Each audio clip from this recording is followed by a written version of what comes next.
Hello mga kabakbak! Sa video na to, ipapakita ko po sa inyo yung ginawa natin kay Bakbak para maging no-build camper van itong sasakyan natin. So ngayon nandito po tayo sa west coast ng Puerto Princesa, sa Barangay Simpukan. Ito po yung Payan Camp. Dito tayo nag-overnight kagabi. Yan, solong-solo natin yung spot, wala tayo nakasabay. But anyways, ito po yung ginawa ko kay Bakbak na setup. So hindi na po ako nagpagawa ng mga cabinet ng mga fixed. So ginawa ko ay no build na camping setup. Yan po yung itsura, medyo magulo kasi nagalaw ko yung mga gamit sa loob. Anyways, ito po yung mga nilagay ko sa kanya. So unang-una, ito yung aking bed. May nabili po ako na foam na foldable. Ito, nagpo-fold siya. Natutupi-tupi siya. Tapos pag natupi siya, ganito lang siya kalaki. Yan. So 1, 2, 3, 4, 5 colors siya. Pagka na-fold siya, ganito na siya kataas. So pwede siyang ilagay dito sa gilid. Pwede na siyang upuan.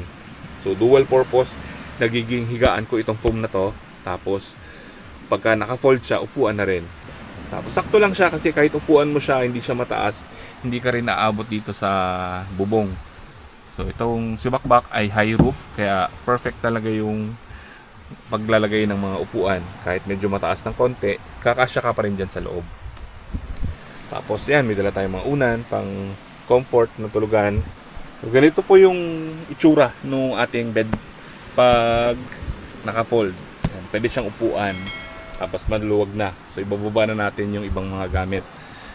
Ito po nabili ko lang, kulang-kulang 4,000, parang 3,800. Itong foam, itong plastic cabinet, pati itong cabinet na to, tsaka yung lamesa. So yan. Yan yung mga binili natin dito kay Bakbak. Mura lang, tapos magaan pa. Kung kahoy kasi yung gagamitin natin, medyo mabigat siya, tsaka matagal gawin. So pero try pa rin natin i-upgrade. Hanap tayo ng mga solusyon para mapagaan at magamit natin sa ating sasakyan. Para pag nagta-travel, convenient, nandyan lahat yung mga kailangan natin. Tapos yung mga fan natin, ito. Nilagyan ko lang ng tape.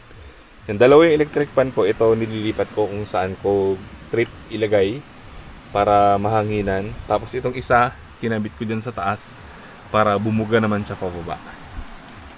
Tapos ito yung aking fire extinguisher. So nilagay ko siya dito banda sa likod para accessible. Kung dito ako matutulog, madali ko siya makuha. Kung nasa labas naman ako, buksan ko lang itong pinto, makukuha ko na yung fire extinguisher. Tapos ito yung aking mini cabinet.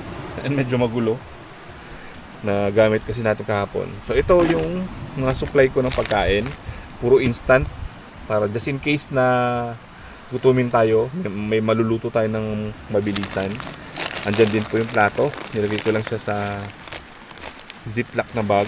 Tapos itong mga baso natin nandyan sa Tupperware, mga kutsara, tinidor, yung kutsilyo. Then ito yung mga natin, tangke, butane gas, Petron. So maganda po ito kasi itong butane gas na to, itong Fiesta, pag meron na kayong ganito, pwede nyo siyang iswap. 40 pesos na lang siya pagka bibili kayo. Binalot ko lang siya ng tela kasi nag-uumpugan pag nagbabiyahe. Tapos ito yung aking fishing reel. Ayan, ginamit ko kanina. Yung tasa natin. Gagamitin ko mamaya. Tapos meron ako ditong power bank. Ayan, para saksakan ng ating ilaw. Ito ilang oras ko din ginamit kagabi. Yan, halos hindi po nagbawas. Yan, may in-install po ako dito na running light. Ito. Yan, nabili ko siya sa Brown Trekker. Kung dito po kayo sa Puerto Princesa, napaka mura lang nito. So mabibili niyo siya sa Brown Trekker. Ang bili ko dito 180. Yan, sobrang hina niya mag-consume. Na-try ko na magdamag.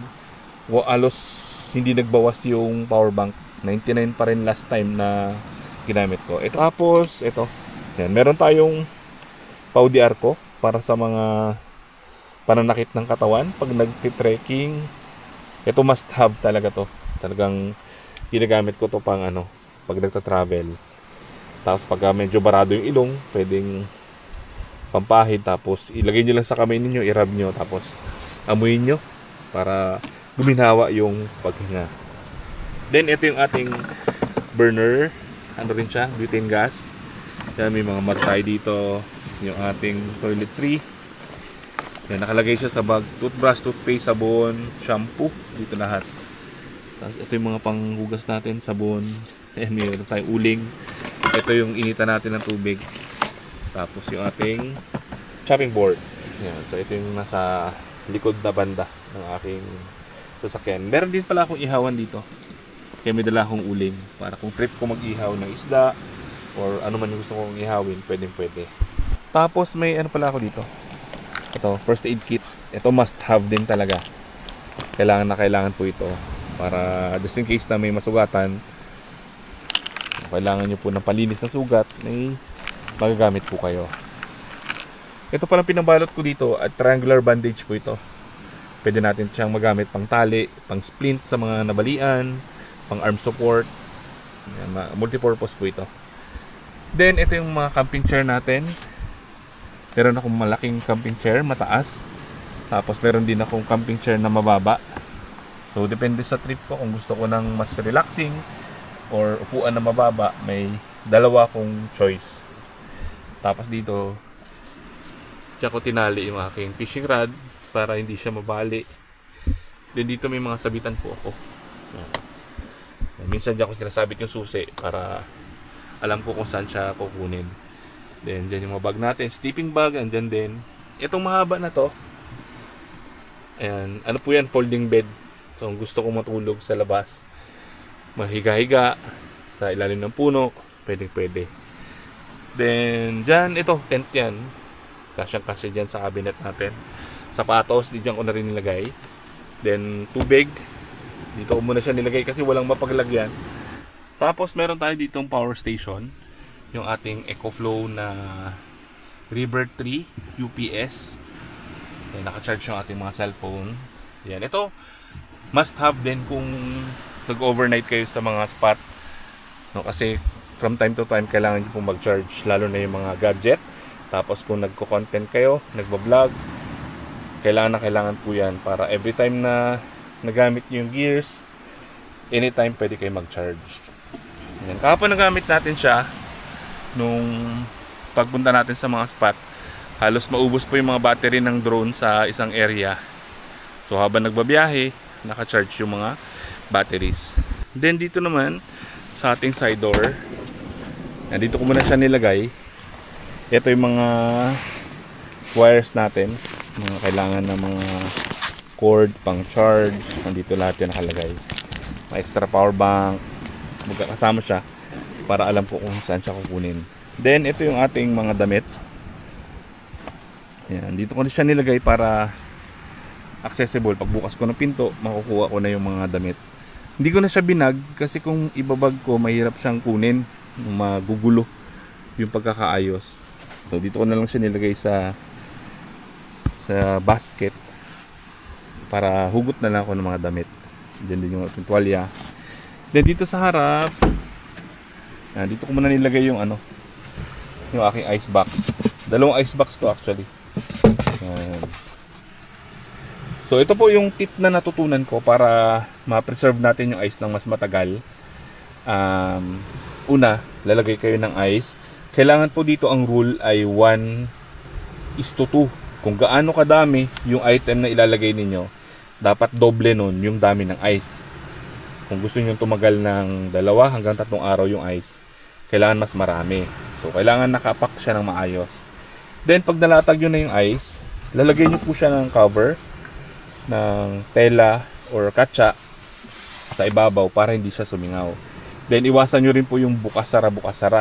So kaya dalawa yung box ko. Yung isa pang preserve ko ng ice ng mas matagal. Tapos yung isa naman, yun po yung mga lagi ko pong kailangan. Tubig, yung mga lulutuin for the day, yung mga hindi naman kailangan galawin, nandun sa isang box para hindi sumingaw. Ang kalaban po kasi ng mga ice ay yung init na galing sa labas. So every time na nagbubukas tayo, nagpapalit po ng hangin, pumapasok yung mainit na hangin, kaya mabilis matunaw yung mga ice. May baon tayong mga apple, dalawa. Then dito yung bag ko. Itong bag na to on the go, so diyan ko nilalagay yung mga gamit, mga gears, para pumunta dun sa mga spots na kukunan. So drone, action cam, tapos mga extrang damit, tubig, diyan ko nilalagay. So backpack siya, on the go yung bag na yan. Dito pala sa ilalim, ayan, naipit siya eh. So lagayan po ito ng mga kaldero, ng ibang mga gamit, ng pang refill natin dun sa radiator, andyan din. So kapag nagbabiyahe ako, walang gamit ito dito sa taas, nandun siya sa kabila kasi pinufold ko na yung higaan. Itong portion na to nabubuksan, so wala na nakapatong sa kanya, kaya makukuha ko yung mga gamit na nakalagay dito. Pero dahil ginamit natin siyang tulugan para maluwag naman dun sa ating higaan, nandito yung ibang mga gamit. Tapos dito naglagay ako ng isa pang ilaw sa labas para maliwanag pag gabi. Tapos may naka-ready dyan na power bank. Nilagay ko pala dun sa likod. So dito ko siya nilalagay para isaksak dyan, maliwanag sa labas. Ito yung kaldero natin, medyo masikip na dun, kaya dito ko muna siya nilagay. Tapos ito yung lagayan ng mga keepers. Then ito yung panel ng ating solar. So nilagay ko siya dyan para hindi siya maipit at mabangga-bangga. So kapag nagbabiyahe, nilalagay ko siya dun sa front seat. Nakabitin lang siya. So para hindi siya madurog at mabangga. Then dito naman nakalagay yung ating action camera pag nagbabiyahe. Tapos may dala rin tayong table. Ito nabili ko siya sa isang mall dito sa Puerto. Ang maganda sa kanya, ayan na adjust yung height niya. So pwede siyang mababa, pwede siyang normal size na table. So kung mataas yung table, yung gagamitin kong camping chair, yung malaki. Kung gusto ko naman ng mababa, i-set up ko siya na mababa. Yung camping chair naman na mababa yung ipapares ko sa kanya. May mga dala din pala akong lubid, pang tali. Tapos dito may tarp akong dala-dala kung gusto ko maglagay ng secondary na bubong sa labas para sa init or ulan, pwede ko may tali. Yan, marami akong mga lubid. Ito mga paracord.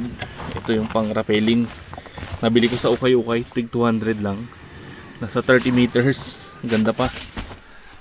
Kung may nakalimutan lang ako, ang isang magandang gamitin para po hindi dumumi yung inyong sasakyan pag pinapasok nyo yung sapatos, yung tsinelas, yung shower cup, yung ginagamit pang buhok pag naliligo, pag nagsha-shower para hindi mabasa. Yun po magandang gamitin para ibalot nyo yung mga tsinelas or yung sapatos. Yung ilalim lang naman yung kailangan i-cover para hindi po pumasok yung alikabok, yung dumi, yung buhangin dun sa inyong sasakyan. Yung ginagawa ko kasi, dito nakalagay yung aking tsinelas, kaya medyo marumi yung step na to. Ito po must have din. Itong maliit na walis na to, yan para sa mga buhangin, para madaling dinigsin. Gumawa lang po ko ng sabitan dun sa likod para doon ko siya ilalagay. Dito siya sinasabit. So yun mo yung magandang hack para hindi po pumasok yung mga buhangin sa loob ng sasakyan.